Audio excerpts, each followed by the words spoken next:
Ross suggested there are three 25,000-year major cycles that comprise one 75,000-year master cycle in third density. This is the time period we have to make that choice, to be of service to others or service to self. All the other densities are in millions of years after ours and billions of years before ours. Ours is just this little eye blink of a moment. But the choice that we make here to be of service to others or to self is the axis upon which the rest of the creation turns for us. That choice is refined in the higher dimensions and perfected so that greater work can be done there. That choice right here that we have before us. And Ross suggested that they're, depending upon how our planet progresses as a planetary population, it probably could take anywhere from 100 to 700 years to be complete. And they said that it started just before World War II. So they said it was hard to make any more accurate predictions than that because of what they called the volatility of our people. We're very volatile and who knows which direction we're going to go. We're hoping that people will finally make the choices to use that catalyst of the moment, to find that love in the moment, to become conscious seekers. But the time grows short. And Ross suggested that in all likelihood, the harvest will be small, that most of the people on our planet will have to go to other third density planets and repeat this 75,000-year cycle to try again to make the harvest. But they said there is one wild card possibility. Could our planet, in one fine, strong moment of inspiration, make that choice? It is not likely, but it is ever possible that we could all at once, for some reason, some planetary catastrophe or something that brought us all together, make that choice and everybody all at once would say, yes, that's what I want. I want to love and serve others. I want to find the Creator. I want to be a conscious seeker of truth. And all of a sudden it would happen. It is possible. As Ross said, the infinite possibilities of the moment cannot be ignored. They could happen.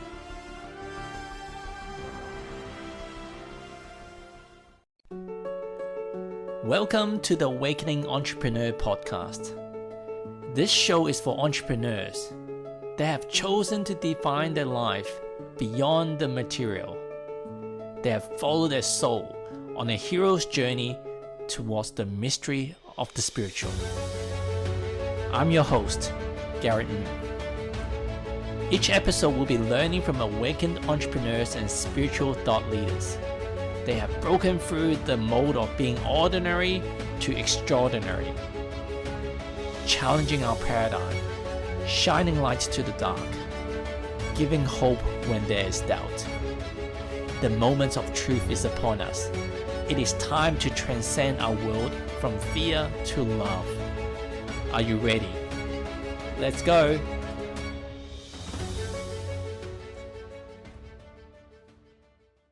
Welcome to the Awakening Entrepreneur Podcast. Wow, I'm so excited today. During my awakening experiences, there probably have been a single source of book that's been the foundation of the guiding force for my understanding beyond this 3D reality. How do we know why this happened and that happened and where are we going? Why do we exist? And the book I'm referring to is called The Law of One, which is channeled from this group of entity called Ra. And the reason I found it so credible is because of the strict protocol that they followed. It's almost as clinically done over 106 sessions during the span of 4 years of 1981 to 1984 with a team of 3 different people. Normally when you hear of channeling, you got someone just jumping on stage or someone just in front of a camera, in front of you, whoever, and just channel. It seems very casual. Not that there's anything wrong with that, but not only was the protocol followed is so clinical, even the message that was scribed and recorded, it felt like that is talking from a non-human, it's from another being. Anyway, if you haven't gone to the Law of One, go download the book, go read the book from bookshop, PDF, or whatever. It's profound. When you're ready for it, and I believe because you're listening to this podcast, you're ready for it, life-changing. So what I found fascinating is that with all these texts, it's so beautifully written, but yet it's almost like it's a Shakespeare in a way that if you wanted to truly understand the depth of it, it takes some time for you to really absorb the content, to understand each passage. And I'm so excited to have one of the three people that was involved in this channeling process. He is this kind soul that's really dedicated his time to serving this work, to lighting up the path, to raise consciousness for this planet and for humanity. His name is Jim McCarty. So welcome, Jim. Well, thank you, Gary. I'm very glad to be here. I hope that together we can have a good time and let people know more about the law of one and how it might affect their lives. Thank you. So I guess we can just get started. For the people that don't know much about Ra and the background, how did the channeling came about? And maybe we can start with that. Well, the original effort by Don Elkins, who was the questioner for the Ra contact, began in the channeling phase way back in 1961. And he first met Carla Rueckert, who was eventually the instrument or channel for the Ra contact at that time. He was a physics professor, and he was conducting an experiment on his own time with some of his students to see if they could receive spiritually oriented information from a group mind or a planetary mind called Haton, from the fourth density. And the fourth density is the next place where we're going right now on Earth, supposedly. So this experiment began then, and he and Carla got together in 1968 and decided to work together and continued to channel those of Haton. And in 1974, Carla began to channel. By that time, all the members of the original group the students had moved out of town, graduated, and got jobs and gone elsewhere. So Don asked Carla if she would be willing to learn how to channel. And she said, okay, sure, I'll give it a try. And it turned out she had a talent for it. So for the next few years, they moved on from Haton, which was basic introductory information. And it talked about the one great original thought, or the creator of this universe had made it in order that it might know itself more completely, more intensely, with greater variety, by all the experiences that we have in our own lives throughout all of our progression through the various dimensions that exist beyond the one we're in now. So whatever we do to learn more about ourselves and more about the creator's also learning at the same time. So eventually in 1977, I believe, they began channeling La Tui, which was another group mind, a planetary mind, but in the fifth density. This was intermediate information. So they were still channeling those of Haton from the fourth density. And then with La Tui, the fifth density, when I first heard about them in 1979, I was living in central Kentucky, and I started driving up to Louisville every weekend for their channeling meditations. And they invited me to join their group. And I was very excited to do that.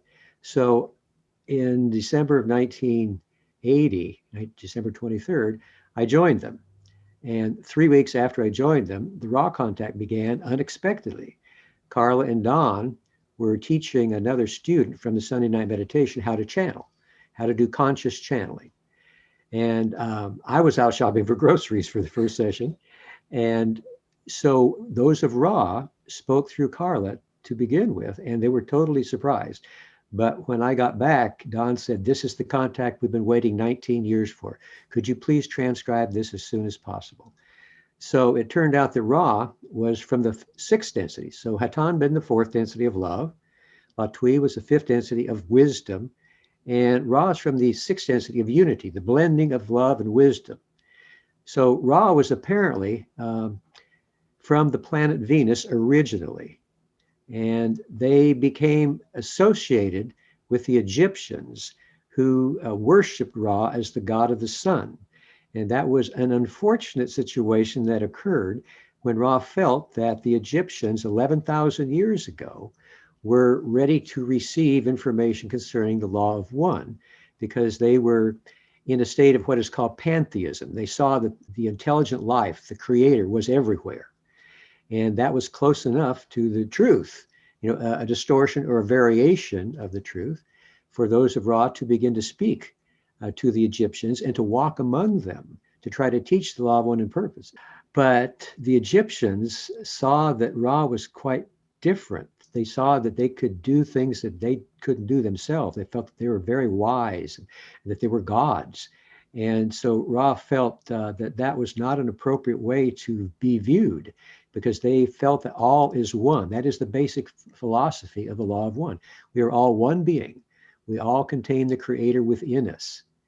And so Ra had to take their leave of the Egyptians and try to figure out how to balance what they felt were distortions or changes in the law of one that the Egyptians caused by their worshiping of those of Ra.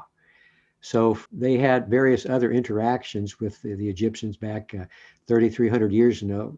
Akhenaten was the pharaoh in the 18th dynasty that decreed the law of one for the Egyptians. For as long as he was alive, the priests and the people gave lip service to it. When he died, they went right back to worshiping many gods. So Ra continued to look for other ways to balance what they felt responsible for of the distortions, the law of one, and eventually they came upon our group back in 1981 and hoped that they might be able to continue that process of balancing those distortions and sharing the law of one and helping our spiritual evolution as we move into what I was talking about as a fourth density. So that's a basic background as to who Ra is and how they got in touch with us. Wow, thank you so much. The ancient depiction of Ra, is it usually with a bird head or something? Like, is it accurate? Was there a helmet they put on? Like, was there any talk of that? I feel like I'm done in the actual process right now, because there's certain question. It's not like it makes that much difference to humanity and where we're going, but you're just curious about it. Well, the Horus, the hawk-headed god of the sun, came before Ra. Okay. And the Egyptians and other entities on Earth in South America and in Atlantis also worshiped the sun because they saw it as the source of all life. All life on Earth comes from the sun. The energy of the rays of the sun gives us life, and it gives our planet life. So I'm not sure exactly how they got the hawk associated with it, but their particular god before Ra was Horus. And because it was connected with the sun, and Ra had at one point, after they had gone through their experience of the third density, which is what we're on here now on Earth, when they'd finished that on Venus and gone through the fourth density and the fifth density and entered the sixth density, they left Venus and went to the sun, where they actually existed. And according to those of Ra, the way of what we would call sexual reproduction is conceived of in the sixth density is fusion, is producing what we see as light of the sun. So apparently any entities from the fourth, fifth, or sixth density can go to the sun and partake in that ability to create part of the life-giving light of the sun. So when the Egyptians worshiped those of the Horus, the hawk-headed god of the sun, that was close enough to their own vibrations of the sun itself that was another reason they felt that the Egyptians were available and could learn more of the law of one. That makes sense. So I guess going back a bit further, like, where did human come from? Where do human beings come from? Yes. We have a number of sources. Many of the first human beings on this planet came from what we call the second density of plants and animals. There is a natural evolutionary process that goes through the first density of simple awareness of being, earth, wind, fire, and water, and how fire and air teach earth and water to be formed and produce viable life. And then that viable life begins to have a simple awareness.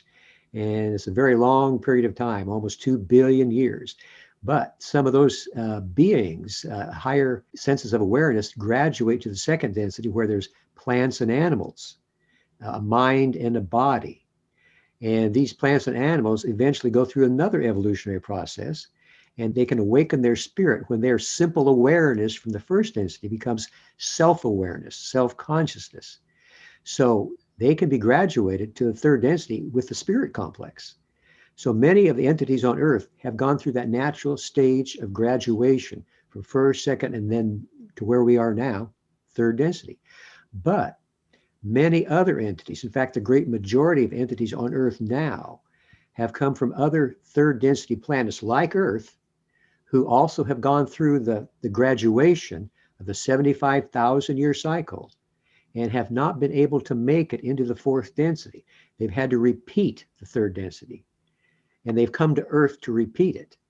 And the way that we make a graduation, what we're trying to do right now, and these entities who have come here from other third density planets are trying to do, is to open our hearts in unconditional love, at least in 51% of our thoughts, our words, and our deeds. If we can do that, then we are available for graduation or harvest into the fourth density of love and understanding. So the great majority of people on this planet are trying again, because if you don't have that 51%, if you can't make it the first time, there are as many times as you need to make it available to you. Everybody will eventually make it. But we have a lot of people here right now who are still working on that, and they worked on other planets, and we're here all together hoping we can help each other do that. There are certain sources that, from what I read or watch, it talks about we are somehow some god came from another planet, not god, but another being from another planet, and somehow modify our DNA to be like this, and some, based on Darwin's theories, that we just evolved from a chimpanzee. Like, did Ra actually go into talk about like how do we actually evolve into our actual being? Well, apparently there's been both of those things that you mentioned are true. Various entities that Ra calls logoi or logos, such as our sun or any star you see in the sky, is a very basic creation of love, which the one creator has made in order that all of the rest of the creation might be in existence, all the planets, all the people on the planets, all the various life forms. So that progress of evolution that I mentioned to you could occur. Now, this also occurred on a planet that we call Mars. But at the end, well, the Mars population engaged in what we call warfare. And they destroyed their atmosphere, so it was no longer usable by the human beings on Mars. So there are what we are calling guardians that had the opportunity and the desire to help those of Mars transfer to Earth at the beginning of this 75,000 year cycle of third density, to see if they could continue their progress of spiritual evolution here, because it had to be stopped on Mars. They could no longer live there. And these guardians were called Yahweh, and they were members of what's called the Confederation of Planets in the service of the infinite creator. These are positively oriented planetary minds like Hatan, Latwi, Ra, and many others. So this confederation has guardians that there's a number of them. And Yahweh is a social memory complex or a planetary mind that had the desire to help those of Mars transfer here, and they did, but they thought that they might be able to help them comprehend the law of one and one of its derivative laws, the law of love, which we're trying to learn now, if they genetically altered their species so that they were more intelligent and they had stronger body complexes. And the way they did that was through a process that we would call cloning. And a second way they did it, after the entities were here and had gone through that first change, was they walked among them. And if you notice in the Christian Bible, in Genesis, the gods walked among the human beings on the earth and mated with their women, which sounds pretty outlandish. And is that really true? But apparently it might well be true, that there was another chance to genetically change those of Mars to help them comprehend the law of one. Unfortunately, other guardians felt that those of Yahweh had gone too far and had infringed upon the free will of those of Mars and tried to do too much for them rather than letting them make their own progress. So as a result, there was a quarantine put around the planet so that any future positive or negative entities that tried to come to this planet would have to have a good reason. They would have to be able to convince the guardians, that there was a reason for them to come through. So those of Yahweh were trying their best to help those from Mars, but we haven't gotten into the concept of negatively oriented entities yet. So this is where there are two paths back to the one creator. And we are trying to travel here the positive path of service to others. Like I said, 51% of all our thoughts, words, and deeds being in service to others, trying to help others however we can. There is another path, a negatively oriented path. I must say that all of us exist in what seems to be a separation from the Creator. We seem to be separate from each other and from the Creator, but that is an illusion. We are all one. So we are trying to overcome that illusion as positive entities and enhance the concept of unity. Negatively oriented entities take that sense of separation and then try to enhance it even more so that they are separated from all others, and they try to dominate and control and enslave others and take their power from them so that they can use it to make their progression through the densities in the same way. So the Yahweh in the Christian Bible is a wrath-filled God, not the Confederation Yahweh. The negatively oriented entities took that name, they appropriated it for their own use, and became what they attempt to use the Mars population as their chosen people. Because the way negative entities work is to establish an elite on a planet like ours, and then hopefully have that elite be able to dominate and control the rest of the planet. Well, that didn't work for them either. But, and I must say right here at this point, the negative path only goes so far. At some point in the sixth density, they have to be able to love everyone as themselves and not just love themselves. And that's not hard for positive entities because we already do that. For negative entities, they have to switch their polarity. They have to flip it and become positive. So that's a long story to let you know how we have both entities that came from Mars, entities that have come from other planets, third density, to try to make the graduation here. And we have entities that we have come from our own second density that are still here trying for their first time, first 75,000 year cycle, to make this graduation or harvest.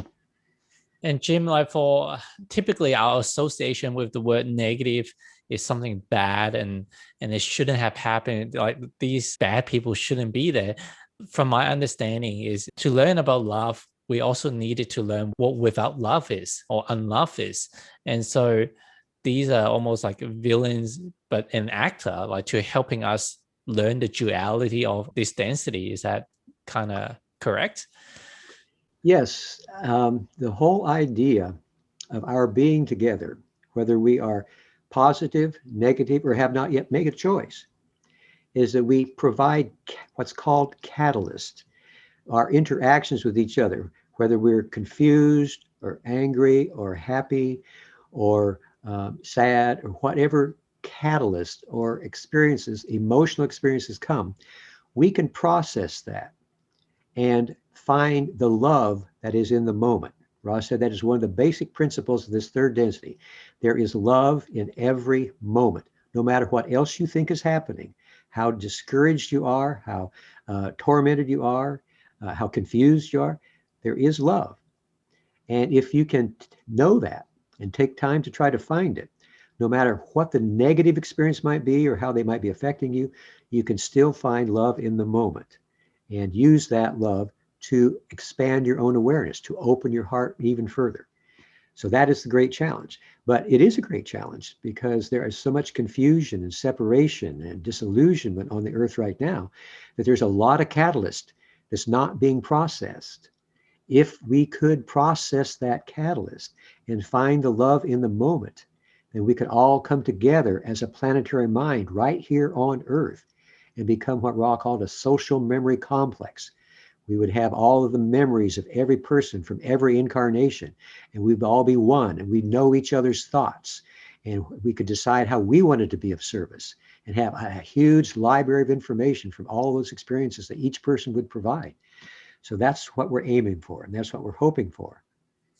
Jim, can you elaborate a bit more on how do we find love in every situation? So for people that's thinking that, what if there's some unjust that's been done to me or done to the society, like a natural disaster or some mass shooting that just happened, or the war that goes on? Like, how do we make sense of that? How do we find love in that situation? Well, first of all, we have to be conscious seekers of truth. We have to be aware that we are here because we are spiritual entities on a spiritual journey, and that we exist in what is called an illusion. We have the veil of forgetting between our conscious and unconscious minds that keeps us from seeing the total unity of all creation. We are here in that veil of forgetting to polarize our consciousness in positive service to others.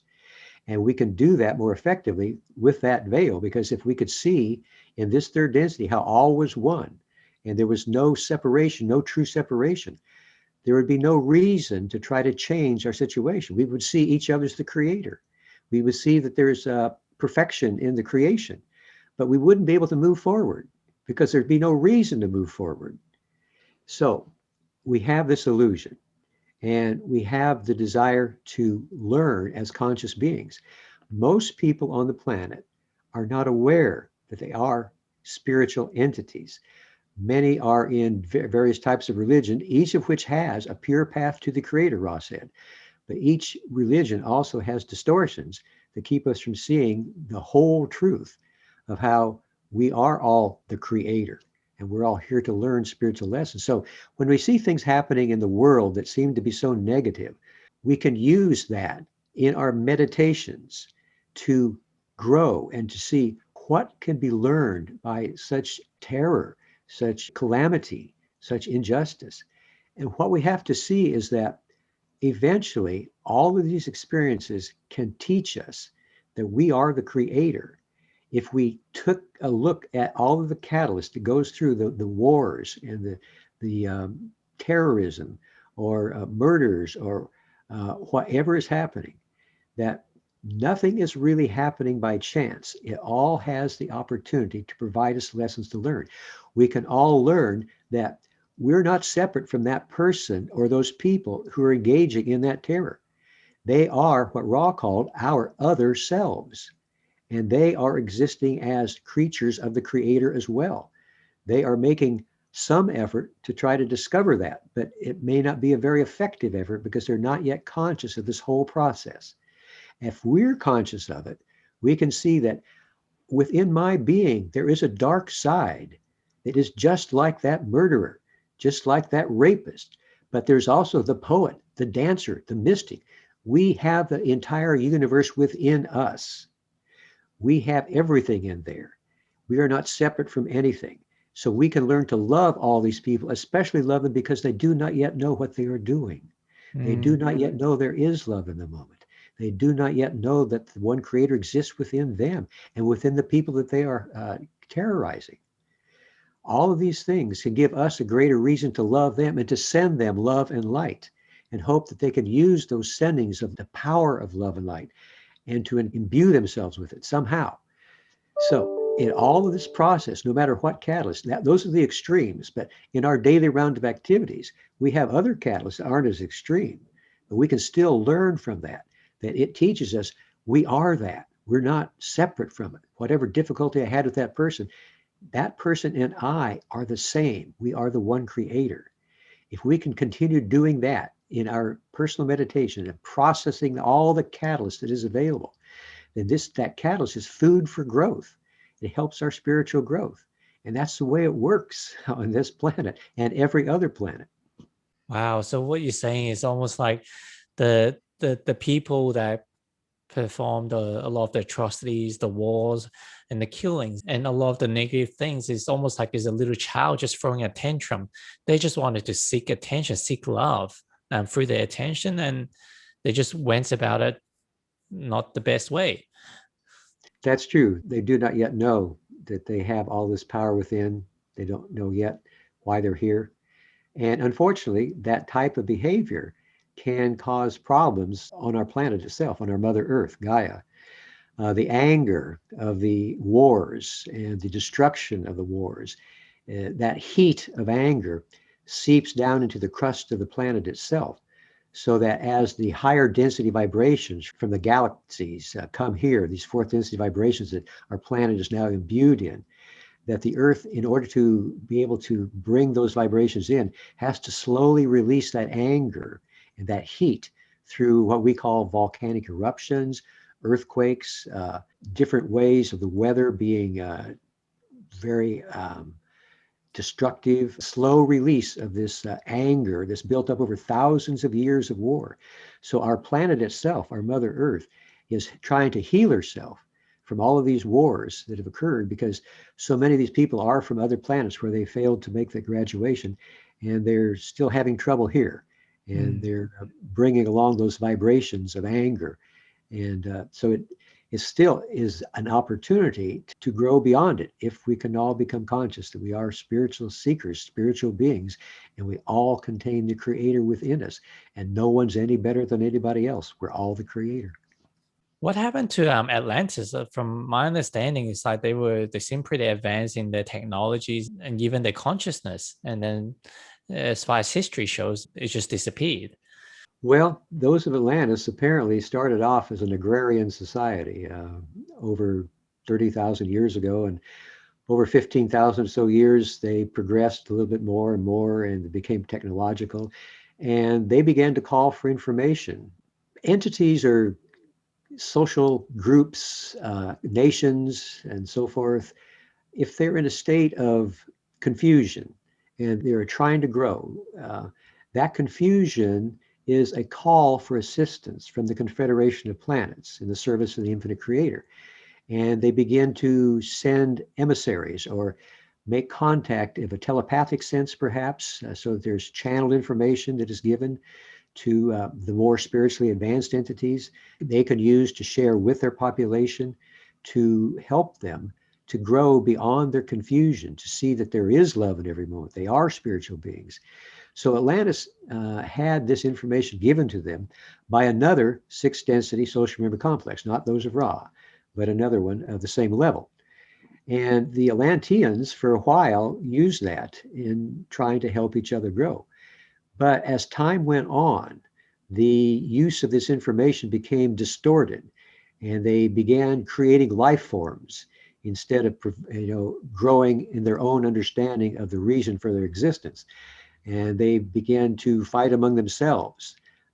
There were wars between the different types of Atlanteans, and those wars began about 10 and 11,000 years ago. And the wars grew worse and worse until about 9,600 years ago, Atlantis sunk. It sank in the ocean. And some of the positively oriented entities from Atlantis migrated out before the last Great War and went to Tibet and Turkey and the mountains of that area and established different colonies there. But Atlantis itself was no more. So you talked about the veil of forgetting previously. I'm noticing more and more people are lifting the veil of forgetting, are starting to awaken to, like myself and a lot of the listeners on the show.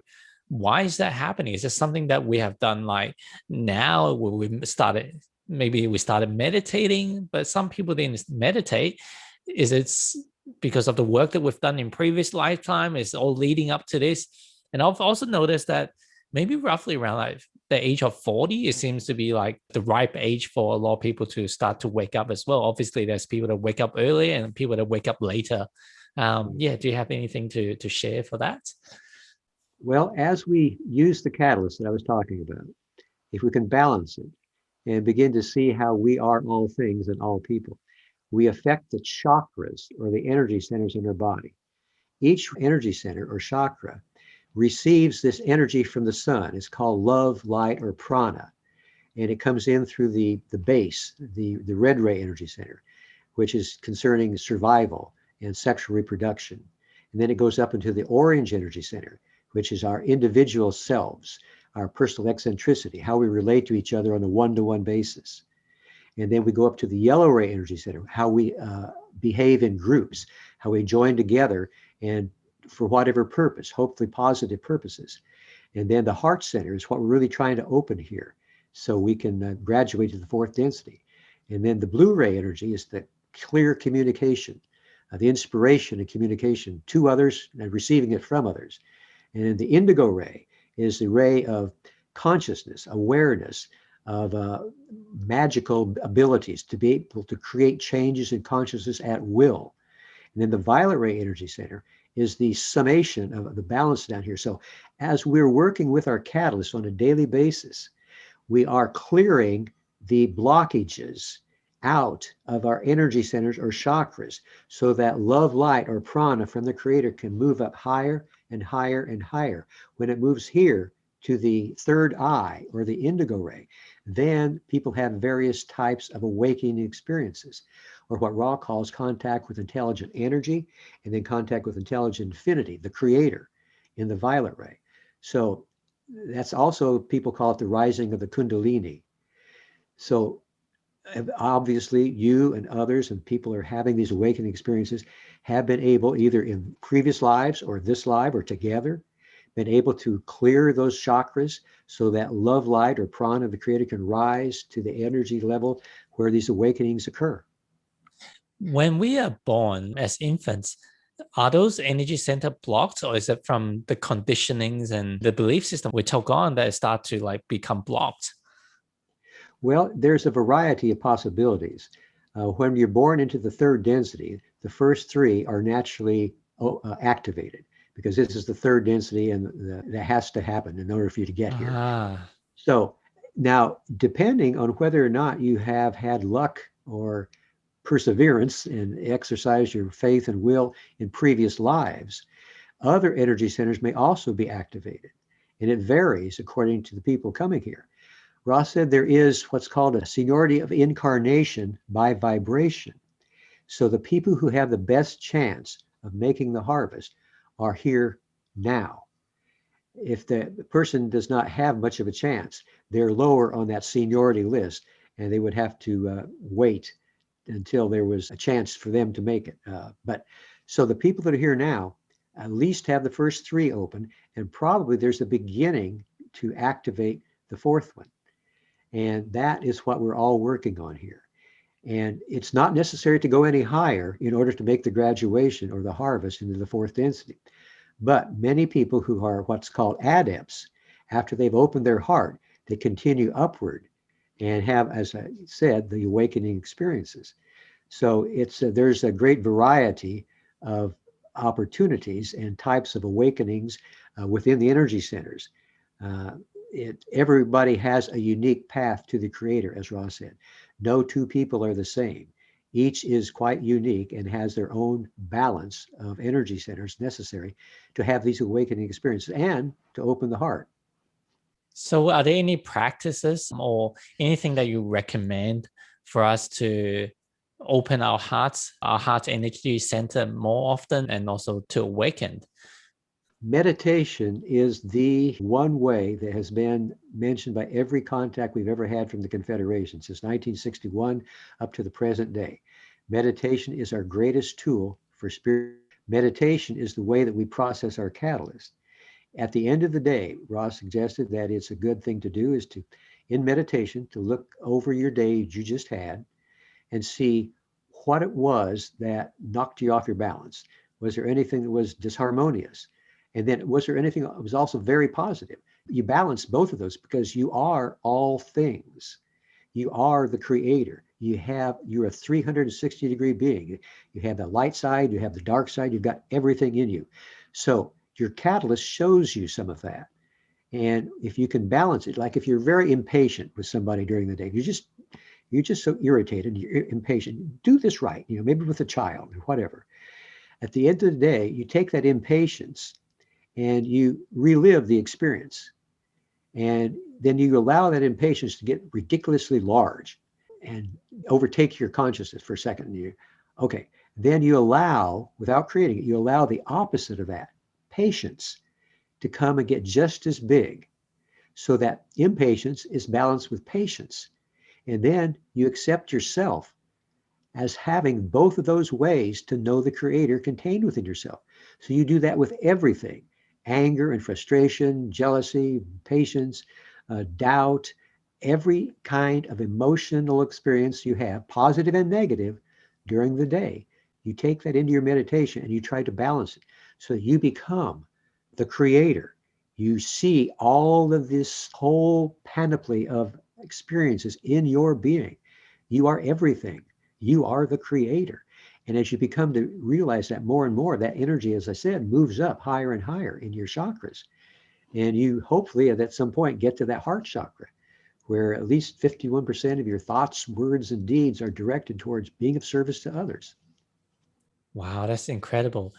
That makes a lot of sense. Like whether it's from an NLP or whether it's from some of the stuff from Buddhism about like trapped energy, you have to like release it. Because most often we taught to, hey, you shouldn't be angry, you shouldn't be upset and sweep it under the carpets. But what you just said is basically you need to feel it, but not just feel what happened as the victim or the negative experiences, but also feel the opposites of it to fully experience it all as part of the divine or the creator. And that's how you open your heart. Right? There are no mistakes. Everything happens for a reason. And we can use everything that happens as a means towards our own growth, and we can share that love with others. Wow. So every incident that we may be complaining and bitching about, and rather than perceiving it would become the victim, we're using it as the catalyst, as leverage to help us further grow and ascend. Wow, that's beautiful. Yeah, that's it. So can you share a bit more about free will? Like what is free will? Because we came here to learn. And from a lot of the esoteric knowledge is that there's certain life path and numerology and astrology, there's certain like kind of path, that role that we're supposed to take in this lifetime. And we've also got free will. Well, free will is a concept that the very first concept that came when the creator decided that it wanted to know itself, and decided the way to do that was to use this free will choice that it had just made to create what we call love. These various logoi, these stars we see, these are intelligent beings. These stars are entities.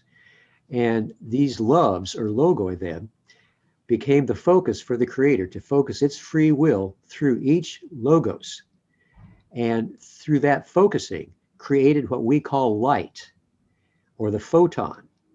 And the photon vibrating at various rates of vibration and angles of vibration creates what we call the material universe.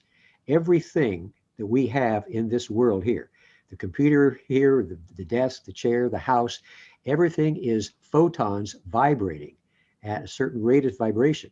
And your scientists will tell you that there is a great deal of space. Most of what we call material matter is space. But the vibration of the photon, electrons, neutrons are going so fast, it seems like matter. So this vibration comes from the free will of the creator, focused through love, creating light. And we, as creations of the creator, have all of this in us too. We have that free will ability. We have love in us. We have light in us. And we can use that free will, and it's hoped that we will use that free will to make choices of being of service to others, choices of being a conscious spiritual being, choices of using our catalyst every day, choices of growing and sharing, all these choices. We are free will beings, and we can do anything we want to with that. If we begin to focus it on spiritual growth, then we become conscious seekers, and we have a greater chance of making that harvest into the fourth density. Mm. On the topic of, I guess, our power of our mind in the Bible or in various scriptures, it talks about that if God and us is as one, we can move mountains. Is it because it's the third density when what we're trying to manifest and what we're trying to create, it takes longer to create? And with that, we can also jump into like time and space as well, because you also talked about physics just then. And there's a lot about that. Hey, what we perceive as time is part of an illusion or part of a framework that we're part of, but when you look at it from another perspective, it's not really that's time. Yes, the eternal present is a concept that is very difficult for most of us to comprehend. Ross suggested there is time right here in the third density. We have a past and a present and a future. And that allows us to do work in consciousness here to make that choice of being of service to others or service to self if it's negative. But once we leave this third density illusion and get into the higher densities, the fourth density, we'll discover that we're existing in an eternal presence. As Ross said, they were not a part of time. So they were available to be of service to us in any of our times. And that's why that they continued to look throughout all of our thousands of years since they walked among the Egyptians for a way of correcting those problems that came from the Egyptians worshiping them as gods. So when we leave this third density illusion, and actually when we leave each incarnation and go into the inner realms or the inner planes or the heaven worlds, we're also in a timeless situation there.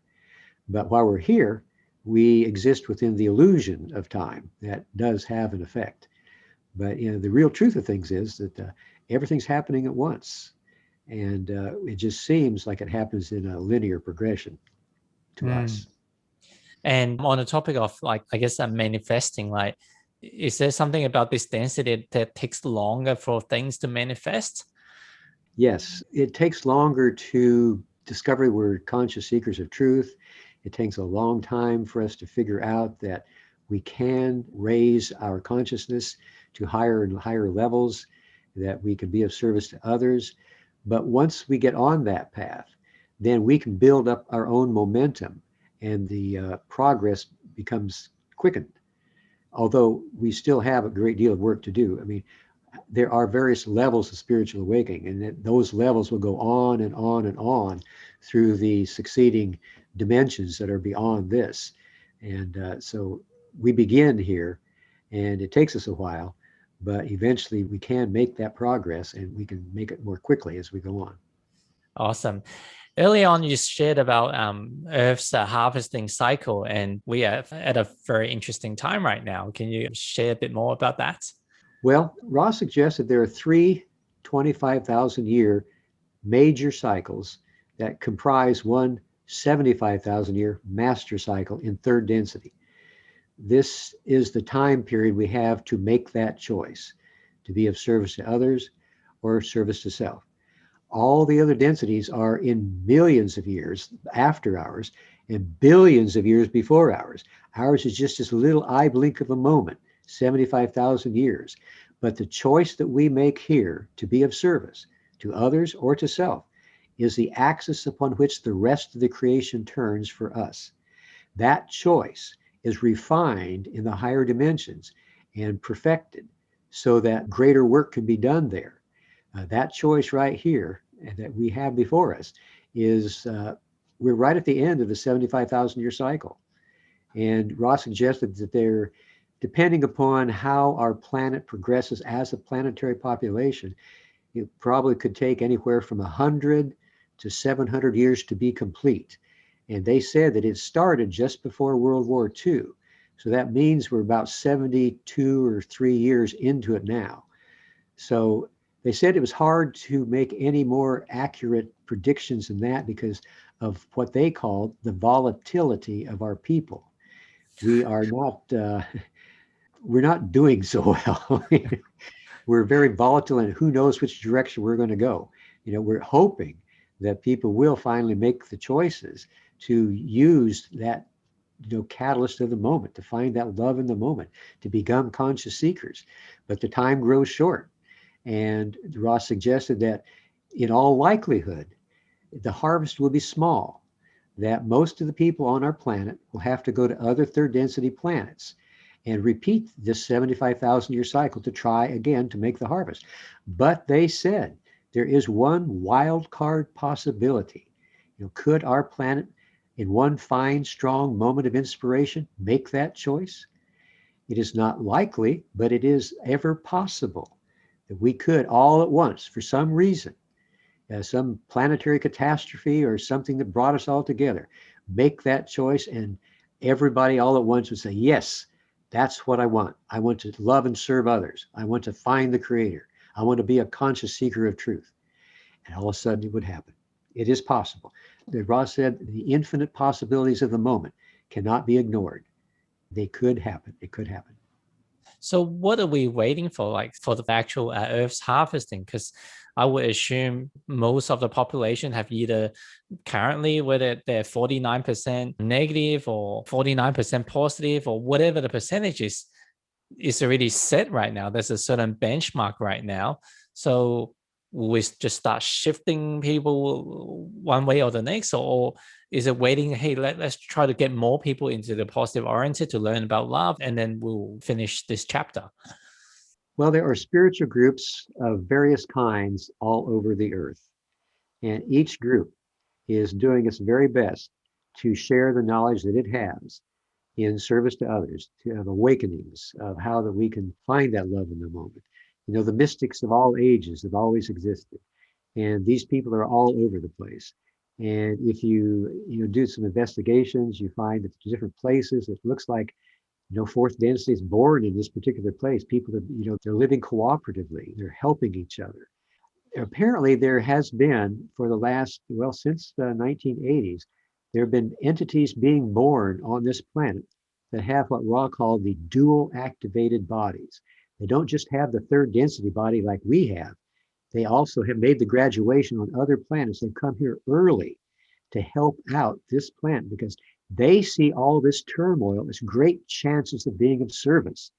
So they come here with these dual activated bodies, the third and the fourth density. Their hearts are open. And over the years, they've been called crystal children or indigo children, that they're systems busters. They do things a different way. They are so incredibly evolutionary evolved. They have this love that is just, you can't miss it. So these entities are helping. All of this spiritual groups around the world are helping. So there's all kinds of people. And Ra also mentioned there's a concept of the wanderer. Now, the wanderer is from higher densities, the fourth, the fifth, and especially the sixth. Most wanderers are sixth. And they come here with the desire to serve. They've already made all this graduation up to the sixth density, but they go through the same forgetting that everybody else does. And they just have this little inkling somewhere inside their minds or their emotions. There's something different. That this world isn't my home. I'm here to help. And Ross suggested way back in 1981, there were 60 million of them. Over the years of the channelings we've got, we figure now that there's about 600 million. So these wanderers, the beings with the fourth and fifth density bodies, dual activated, all of the other spiritual groups around the world, all of these are working for this harvest. They're all working together. They may not know they're working together, but this effort is something that helps everyone, because every time you can find some of that love that is in the moment, it vibrates out and goes to everybody else on the planet. And it helps just a little bit more to help this harvest occur, help make them more conscious. So we're very hopeful that with all this help that's come from elsewhere, that this particular planet may be able to make the harvest as a planetary consciousness. Wow, thank you. This is maybe slightly off topic, but while you're speaking, I'm feeling this sense of like energy in my head. Like it's almost like this energy center is building up energy for whatever the reason. Any idea why? Or what could be Well, causing it? I think that that is probably an indication of your spiritual awareness and that how the ideas of spiritual evolution are resonating positively at those levels where you have become awakened. Those, the third eye and the crown chakra are the areas of awakening, of the spiritual awakening. And I think that, I've noticed for myself that when somebody's talking about something that makes a lot of sense, I have the same feeling that you're expressing too. Okay. So not to confuse with, oh, I'm getting a headache from all these. Cool. I've always been curious about sexual energy. I've been in marketing for like 20 plus years of my life. And in marketing or advertising, a lot of people use like sex sales. And I guess sex is also an important part in, I guess, continue a human race. So there's a natural drive there. But apart from just having intercourse and feeling good, what is a greater power or another perspective we can look at how to harness the sexual energy, this driving force? Yeah, it can be used very spiritually. It can be very helpful and magical. Unfortunately, as you mentioned, though, it's been misused so many times now that sex is being seen as dirty or something that is used in ways that it shouldn't be used. But it can be used so spiritually well. In the raw contact, for example, it took us a while to figure it out, but Carl and I discovered that if we had a sexual energy exchange the night before a session with Ra, the Ra session was much longer than if we did not. So we finally were able to ask Ra and get information about sexual energy transfers. And they occur when you have at least the first 4 energy centers open, but the heart has to be open before you can transfer energy to another person for spiritual reasons. The way that sexual magic or these energy transfers can be helpful is if they are used for a purpose of spiritual awakening or spiritual evolution. Carla and I were using them to help the Ra contact, to power the contact, because she had, well, it's called vital energy. The energy of the mind, the body, and the spirit together goes together to create vital energy. And if you use that vital energy in a sexual energy transfer, then you can empower whatever spiritual purpose you have dedicated yourself to if you consciously make that choice and that dedication prior to the sexual energy transfer. I seek to share this energy with the one creator. I seek to be of service to others in a magical sense. I seek to send this energy to Mother Earth to help heal her. Whatever your goal for this sexual energy transfer, if you dedicate yourself to that spiritual goal, then when you have the orgasm, the energy is transferred to the other person and from the other person to you, and then from both of you to the purpose for which you have dedicated it. And that's called high sexual magic. And it has the ability to create changes in consciousness. And it just depends upon how you dedicate it and to what you are committed as a spiritual being in that activity. Mm.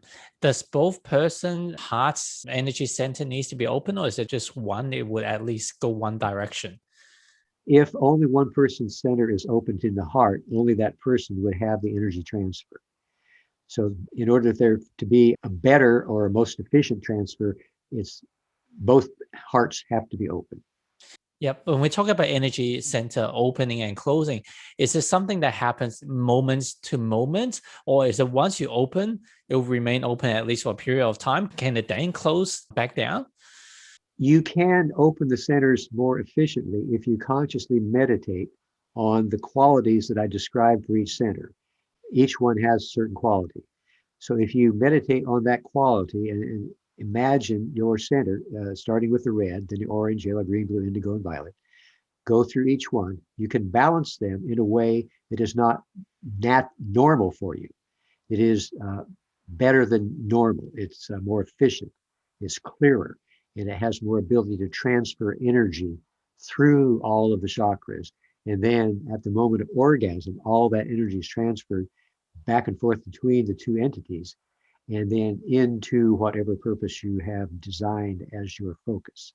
So you can balance yourself in a very efficient way. And for that time period of the magical experience, be more clear and open than you would normally be during your regular day. Mm. And when you talk about the sexual energy transfer for service to other or for a greater goal, I've heard from sex magic that you do it at the height of the orgasm or during the experience, or do you find that is it from the entire experience? As long as you set the intention, that's fine. Well, I would say that there's probably some people and groups that have more ritualized practices. They have a certain procedure that they use that works for them. Each person, however, in any type of magic can create their own ritual or procedure that will work best for them because, like I said, we are all unique. Although you can practice what other people teach you, eventually, if you find your own way, you can find the most efficient practice. So, in short, anything you do with that intention, the intention is the important thing. That's the focus, and that's where the energy goes. So, what's a social memory complex? Is it like the hive mind, like the bees and the ants? Well, that's a good example. A lot of second density creatures do have telepathic communication. You see a school of fish, they all go the same direction. Flock of birds go the same direction. The bees, they do all their work together. They know how to cooperate. And they go through telepathy. But when we get here, human beings, because it was decided, apparently, by our logos, when the logos decided to invest the ape form, with consciousness to bring it forth into the third density, that it would be better if it did not communicate telepathically, because it would have to work harder to polarize its consciousness and be more efficient if it was not able to do telepathy, because telepathy is kind of a shortcut. And if you take the hard way of going through that veil of forgetting, oddly enough, it makes it more efficient to polarize your consciousness when you don't know all the truths about the nature of reality being made of love and light and unity. There is still that little something within your being that knows there's more to life than what I'm experiencing. And so you become a seeker. I want to seek what I know is there. There's something about that. And that helps to polarize your consciousness more than if you already knew all that. Like I said before, if you knew you were the creator and everybody was the creator and everything was perfect and unified, there would be no reason to move out of that state, that Edenic state of consciousness, and you wouldn't go any further. People were like that in the third density millions of years ago. There was no veil of forgetting, and they all knew they were the creator, but they stayed in the third density time after time after time because there was no reason to learn from love or fear. They were all the creator. So that's when the Logoi decided that maybe a veil of forgetting, maybe if we separated the conscious and the unconscious minds, maybe that would help, and it did. So you've shared about the first, second, and third density to quite some extent. Can you share about the fourth, fifth, and sixth, what's in front of us, or even the seventh as well? And at the same time, when I was first looking at this information, I was getting quite doing my research, is like, what are the difference between densities and dimensions? There seems to be like quite a bit of similarities, but there seems to be differences. And I was trying to research where did dimensions go from, because the density, I could clearly see that all the reference point back to law of one, but dimensions, it's like everyone's talking about dimension. Even physics is talking about dimensions. Not that I've learned it from school, but where did that come from? So can you share all similarities and differences between like dimension and densities, and also like what's in front of us in terms of beyond the third density? Okay. Different groups use different terms: planes, dimensions, or density. They're all the same thing. Ra uses density because they're talking about the amount of light, how dense that dimension or plane is in light. Every density beyond our third has more light in it.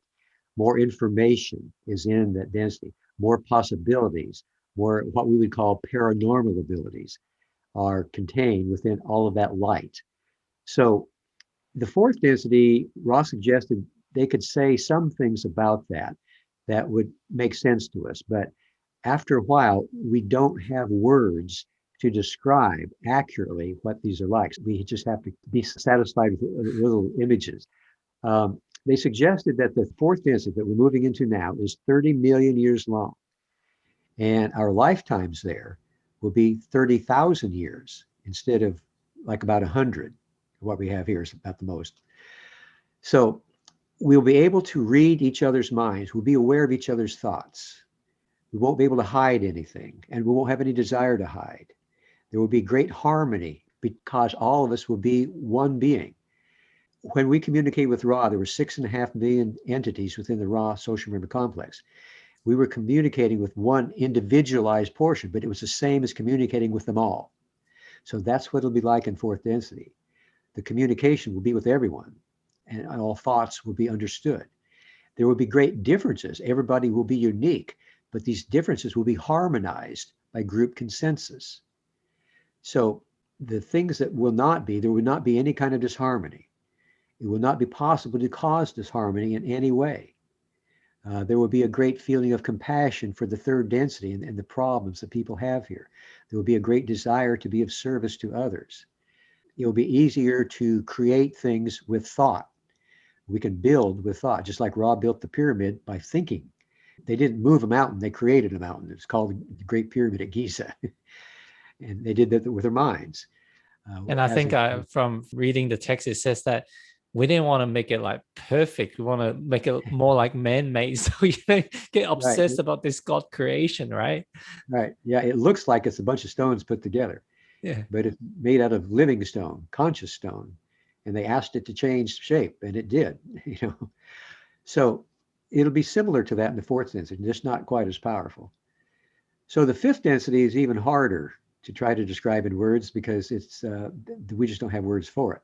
But we know it's the density of wisdom, and that love and wisdom are the two building blocks of the universe. So what we're doing as we go back or go higher into the fourth, the fifth, and the sixth, we're retracing the path of the creation as it was made outward from free will, focusing on love, creating light.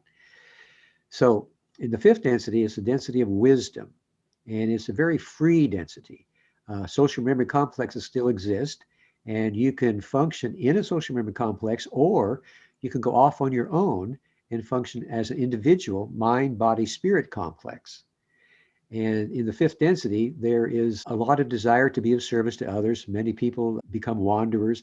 Oddly enough, there aren't many fourth density wanderers because you have to have a lot of what Ra called either foolhardiness or bravery to go back into the third density and to forget where you came from, where it is so harmonious, and go into the third density where it's not so harmonious. So there are more and more entities in the fifth density that want to become wanderers and to hazard that forgetting process. So the fifth density is about 50 million years long. And the harvest there is, as I said, you can go forward as a social memory complex or as an individual. But at the end, the harvest, everybody comes together again and is harvested as a group. And in the sixth density, that's the density of unity. That's where balance is achieved between love and wisdom. That when there's enough love and wisdom, where they're balanced, it creates what Ra calls a power that is more likely to be of service to others, more efficient in its service to others, because you won't try to do so much for people as to help them do for themselves. Fourth density entities are liable to be very full of love and compassion and maybe foolishly help, maybe try too hard and give too much. In the sixth density, the balance is achieved between love and wisdom so that you can be of service to others in a more effective way, in a way that does not infringe upon free will, in a way that enhances free will. And as I mentioned before, the negative entities discover a problem when they get into the sixth density. They can't go very far into it because that balance between love and wisdom means when you relate to other people, you have to see them the same as yourself. You have to love them the same as yourself, not separate them from them like negative entities do, not try to control them like negative entities do, but love them as yourself. And that means that the negative entities have to switch, they flip their polarity. They don't have to go back and start over because, as Ross said, the one infinite creator blinks neither at the light nor the dark. Their power is the same as ours. They can create just as much power because they are also the creator. And the way they do it is different than us, but they still create that power. And they use that power in the sixth density to flip the polarity to become positively oriented entities. Then after the mid-sixth density, which is where our higher selves are, by the way, then the concept of polarity is no longer necessary. It is dropped. It has helped us move from third density all the way through to mid-sixth density. But after mid-sixth density, there is no longer a need for polarity.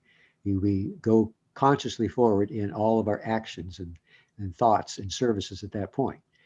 And everyone has a teacher. At all levels, we have teachers.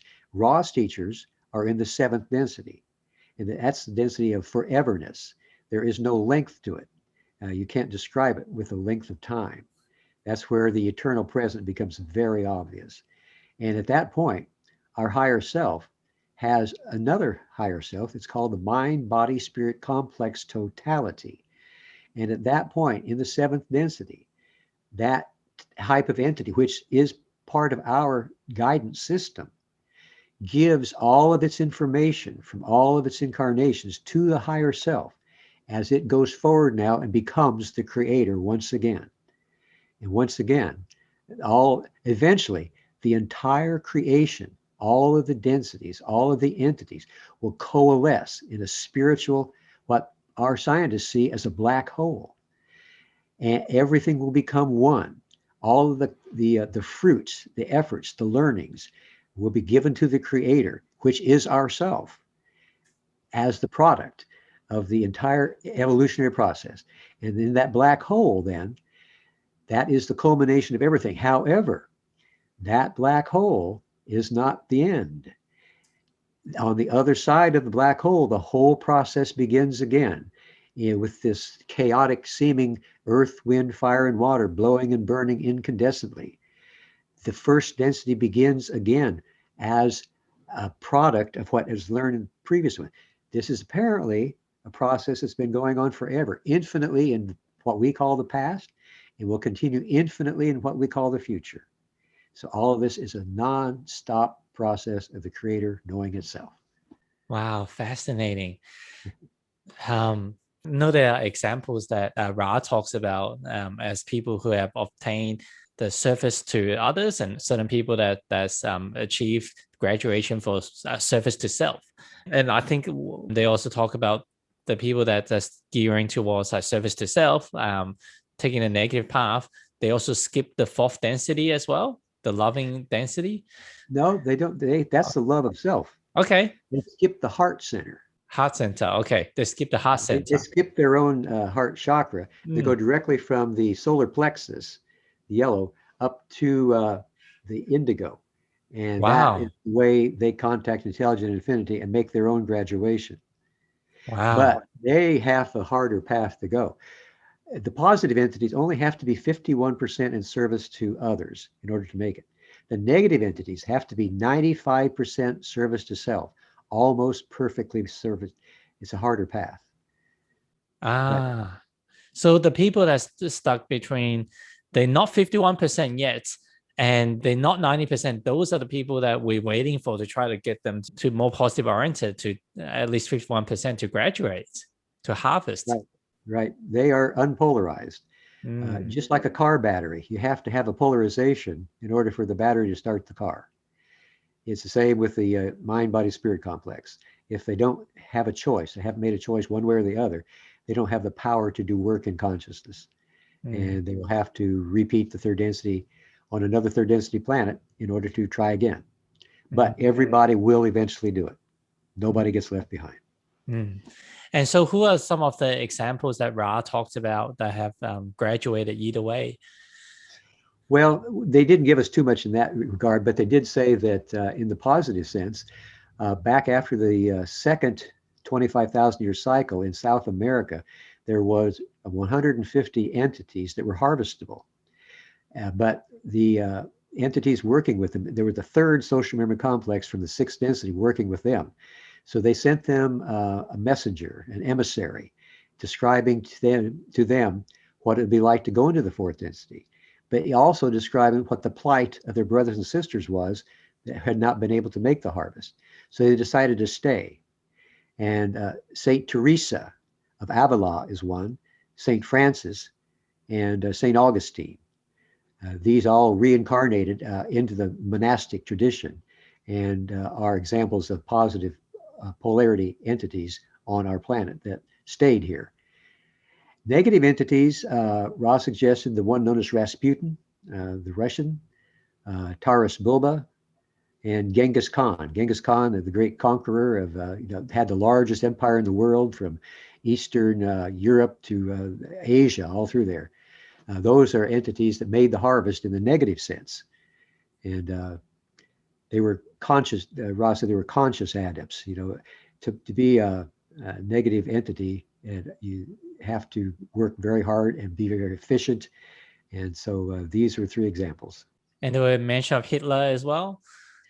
Hitler, you would think would have made it, but unfortunately, well, yeah, he did not make it because he thought that he was being of service to others by what he did.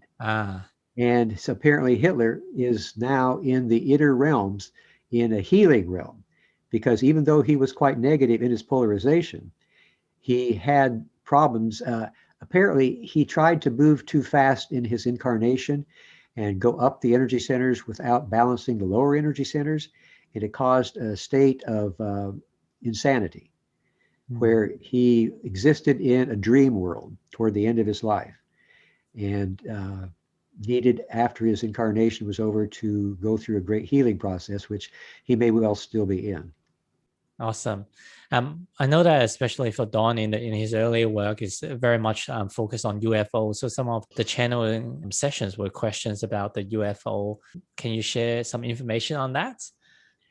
Well, there are UFOs from both positively and negatively oriented entities, and both polarities are here in the Earth's environment in order to aid in the harvest or the graduation in both the positive and the negative sense. Now, the negatively oriented entities have to be able to get through the quarantine I mentioned. And in order to make it through the quarantine, there is a difficulty because unless there is a calling, unless there is a sufficient number of entities on Earth calling for the negative information, then the negative entities are they're not allowed to go through that quarantine. However, those of the fifth density negative have magical abilities. They can find what are called windows of opportunity, little places that pop up every now and then that allow them to go through. This is a way that the Confederation or the Council of Saturn, which is a member of the Confederation, they have the responsibility to look out for the welfare of planet Earth, and they enforce that quarantine. These little windows of opportunity can be accessed by magically oriented fifth density entities, so they can slip through, as has happened a number of times apparently. But the positive entities come through even though there is a quarantine. They are allowed to go through if there is a calling for their information. This Council of Saturn has the responsibility of seeing that every person on Earth that calls for information of a positive or negative way has the opportunity to get that information so they can exercise their free will to make the choice of positive or negative polarity. So UFOs are a portion of our graduation process. Ross suggested that in general, for the positively oriented UFOs, if they can cause the population of our planet to consider the concept of infinity, that is a real blessing, because if we start thinking about infinity, then we start thinking about how large the universe is. Is there a creator? What is my place in it? We're more likely to become spiritual beings. So to simply provide this mysterious, effect of UFOs, what is it? I don't know. Where do you think it comes from? Well, they must be somewhere else in the universe. There must be life elsewhere. They must be more evolved than we are. Can we do that? So that's the whole idea. But yet it's probably not as strong as to influence free will. If the aliens start popping up, you start to question it. And is that correct? Right. A lot of times the UFOs only appear to people that are ready to see them. There can be 5 or 10 people in a group. Maybe a UFO shows up, 1 or 2 people see it. The others don't see it. Because those 2 people, or 1 or 2, are ready to see it. They are receptive to the possibility of infinity. What could apprehend, infinity? What could that mean? That makes sense. Why certain groups that invite and bring UFO, like they do deep meditation sessions before to prepare, I guess, the right energy and to channel them to come through. That does happen. Cool. So now just shifting gears to wanting to ask about you personally. During all these 106 sessions, do you find that was it fun? Was it intense? Was it draining? What was it like for you? It was amazing. It was a mountaintop experience. It was something that I don't think I would ever have imagined could happen until it happened. Everybody had heard of channeling up to that point, but this type of channeling where Carla left her body, she wasn't in her body. Ra was using it. And Ra wasn't in her body either. She truly was an instrument being used to make words in response to Don's questions. And the type of information that came out of it was just so mind-blowing. Don, and after that first session, he said, could you transcribe this as soon as possible? Because this is what we've been waiting for. I said, you right now? Said, yes, please. And so I started transcribing it. And as the further I went, I thought, oh my goodness, this is amazing. because it was just so profound and so precise. The use of words is some people do have difficulty with the use of the words because they're advanced concepts. Yes. They have very large vocabulary, and sometimes you got to go to the dictionary and look up what does that word mean. So yeah, it was truly magical. It was so fulfilling. Uh, Don and Carl and I had this harmony between us that Ross suggested was really the reason they could work through our group. The harmony supported the contact. And I think it was because they mentioned we had been together before. We didn't remember any of these incarnations, but they said we had been together. So I have a hunch that being together before, we had built this harmony that we now manifested. And it was just so wonderful to be together and to be able to do this. And it was mind blowing because Ra could answer any question you asked as long as it didn't infringe upon your free will Yeah. or the free will of others. So that was the only thing that blocked any information. Most of the time, though, the question that Don asked, and I was so amazed at his being able to formulate so many intelligent questions. Some of them he already had written out. We would determine questions the night before sessions, but some of them were on the spur of the moment. Yeah. And I don't know if you've ever listened to a tape recording of the channeling. Yeah. It's very slow and precise. Yes. Every syllable is enunciated very clearly, but you have to listen carefully to get the whole message. Yes. And Don had this ability to do that, to hear what was being said, to think of a question to follow up, and to keep going on a train of questions there. So it just seemed like it was something that was meant to be. And we were thrilled to be there, absolutely thrilled. And rather than just like, wow, we've learned all these like interesting things about what the future, the past, and the present. What were some of the things that you're able to implement into your daily lives, your rituals, or just key takeaways that I guess other listeners can, oh, wow, yeah, that's right. I could implement that particular lesson into how I live my life or maybe certain rituals. Well, meditation is probably the most important thing that came out of the contact. That had been always the Confederation suggestion. But Ra gave us certain exercises they said would be very helpful. If we look around us and see the people as the creator, make that a ritual, use that as a way of trying to pierce through the illusion of separation. See people as the creator, see them as your other self. Look around you, see the creation as the creator. See it all as the creator. Look into the mirror, see the creator. The creator's everywhere. And then, of course, as I mentioned, love is in the moment. Try to see where that love is in the moment. Keep that on your mind as you go through your day. Where is the love in this moment? And if you don't see the love in the moment, is there some way that you could put love in the moment? Wave to somebody, smile at them, a kind word, help somebody across the street that's having a hard time, that's crippled or what. Any little thing that comes your way, is there something that you could do to provide love? All of these were things. And of course, the balancing exercises. Use your catalyst. At the end of the day, what is it that moved you off your center of love? Ross suggested that the proper response to any type of catalyst is love, no matter what it is.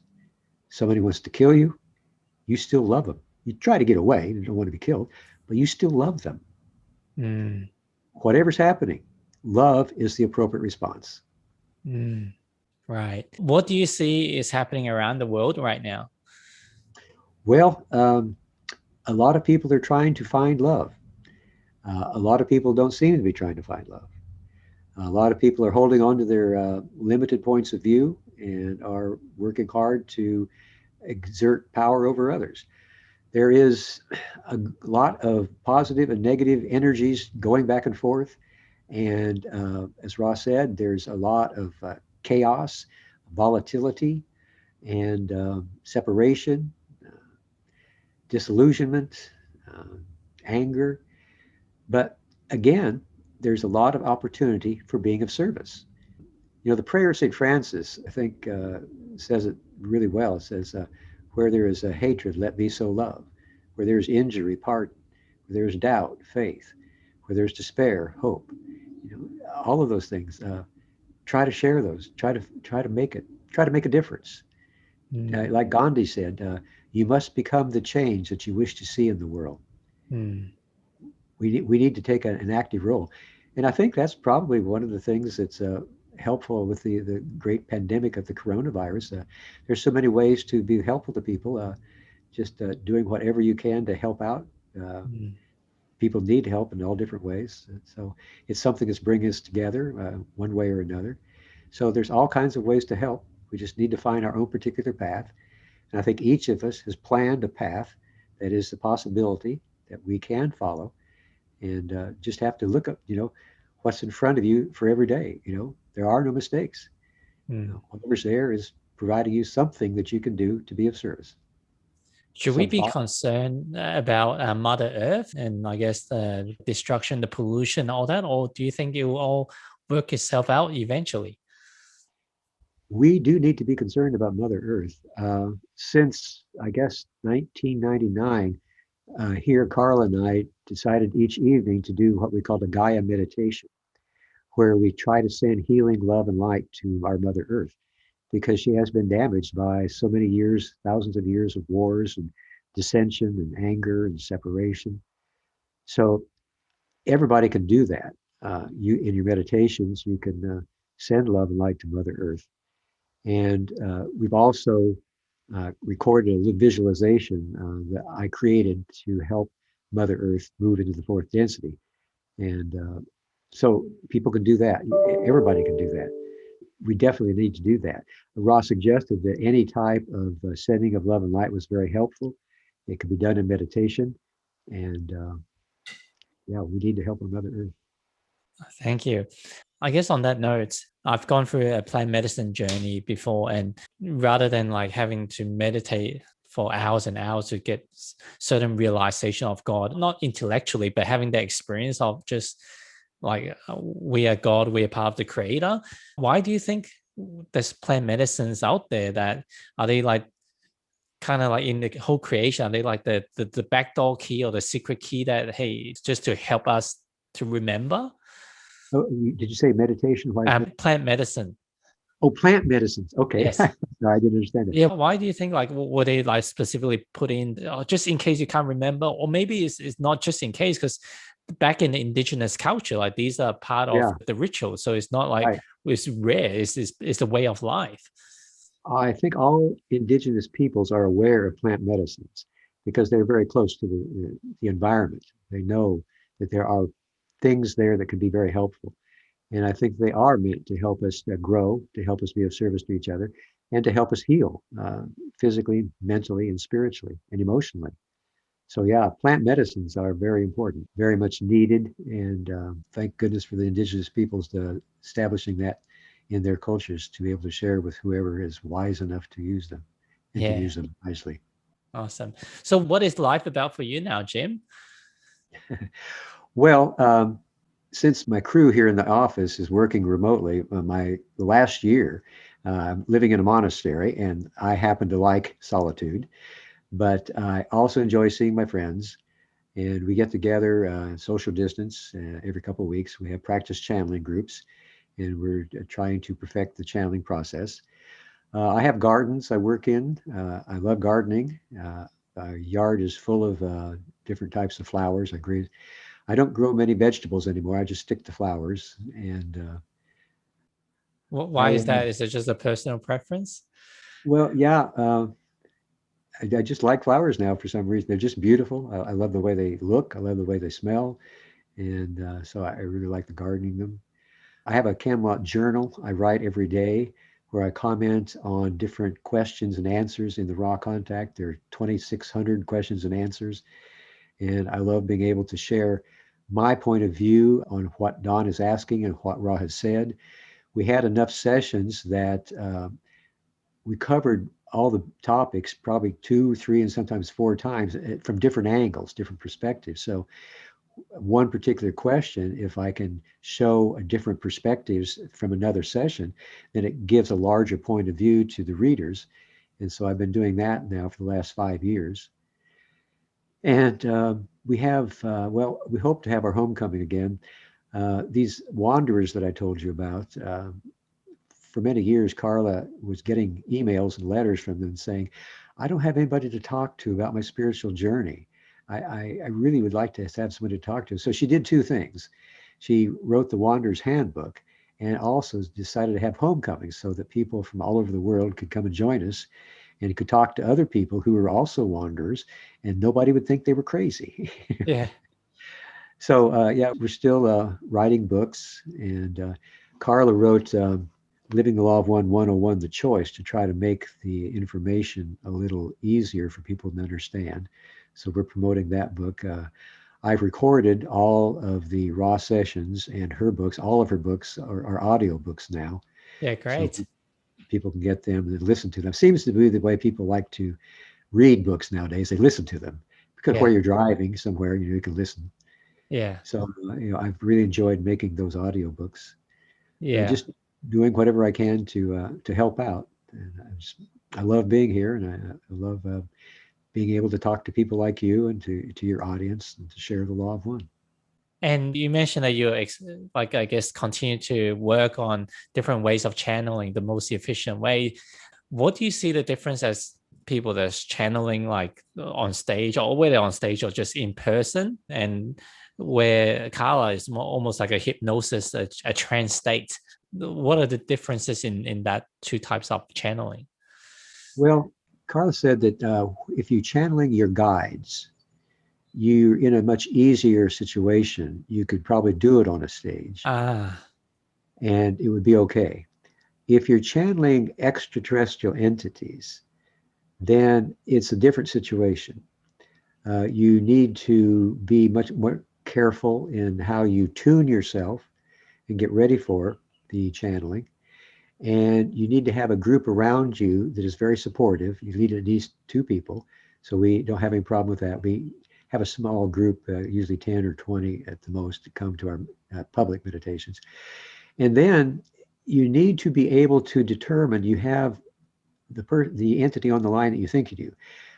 She determined that challenging any discarnate entity in the name of whatever is the heart of your spiritual journey is a very wise thing to do. Because, as she said, it's a crowded universe. There are some entities out there that are negatively oriented that will mimic positivity in order to get you to channel for a while. And then they'll turn more toward the obvious negativity and detune the channel. So challenging entities in the name of whatever it is that is the heart of your spiritual journey. And for her, it was Jesus Christ, because from the age of 2, she had a personal relationship with Jesus. Other people might use Christ consciousness or some saint or service to others principles or whatever has meaning to them, whatever it is that they would live for and would gladly die for if necessary. That is what you challenge any discarnate entity, any extraterrestrial entity. So it depends on the situation, who you're channeling, and that's basically it. yeah, Yeah, it makes so much it sense. takes care. You have to take care to do it well. Yeah, because of the Ra being a six density entity, I recall just hearing about like the how much energy it drains compared to a lower density entity that you're channeling from. So it makes so much sense. Well, I really appreciate not just your time here today, Jim, but the amount of hours and days and years that yourself and your team from LL Research that puts together all this information, tremendous information, in order to shed the light on the path that we're about to embark on. So with that information, I know that's helped myself and so many others walk a smoother journey, more enlightened journey. So thank you so much for that. Any last words you want to share with our audience, and then also like tell them like what is the best place to access more information on the law of one, and they want to continue their learnings? Well, if you go to our archive website, www.llresearch.org, all of our information from 1972 to the present is available for free in the form of PDFs. So that was always Don's dream, to make all this information available worldwide for free. And the internet has allowed us to do that. So we do appreciate being able to share this information with anybody who's interested in it. We love everybody on this planet. We know that everybody is our other self. We know that in their hearts, everybody on the planet loves everybody else. We just have to get to that heart and figure out how to open our hearts in love and appreciation and compassion. And we are so glad to be able to do that with you here today. And I send my love and light to everybody listening to this podcast. I appreciate your time, Jim. Thank you so much. Thank you, Gary.